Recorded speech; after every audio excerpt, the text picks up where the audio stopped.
Food is design. It is designed when you compose plates, but it is amazing, even better and most delightful design when it's about the units. Pasta comes from a Latin word and it means paste. It's actually about putting together water and some powder so that you can actually shape it. There are cultures in the world that use rice powder, others use soy powder. In Italy, people tend to use durum wheat. Pasta existed for centuries, but it really blossomed during the Renaissance, and it's only later in the 17th century that it became more mass-produced. Whenever you design an object of any kind, you think of how you want it to perform. So think about the same for pasta.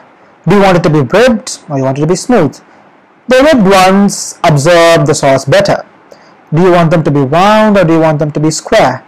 They have a different feel on the palate, and everything is for a reason. It's the amazing taxonomy of the pasta species. There are many different ways to divide it. But one of the basic divisions is between fresh pasta and dry pasta. Dry pasta is always durum wheat flour and water. Fresh pasta could be either that or it could be flour and eggs. Just think of having a dough that you can shape in any way you want. I mean, really, would you go crazy? So fresh and dry. But then there's also long and short. And then within those families, there's even more diversity. Let's talk about some really classical types of short pasta, shall we? Penne, we all know them, right? They're cut at a slanted angle, perfect to pick up some of the sauce. Farfalle means butterflies, or whatever you call it, bow ties, because they are like pinched in the middle.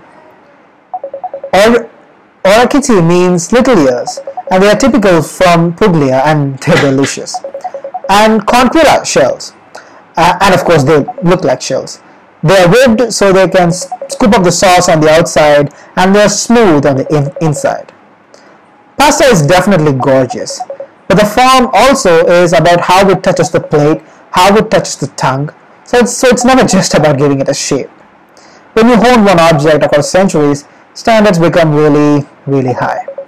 Many so-called great designers failed miserably because they tried to impose a shape onto pasta.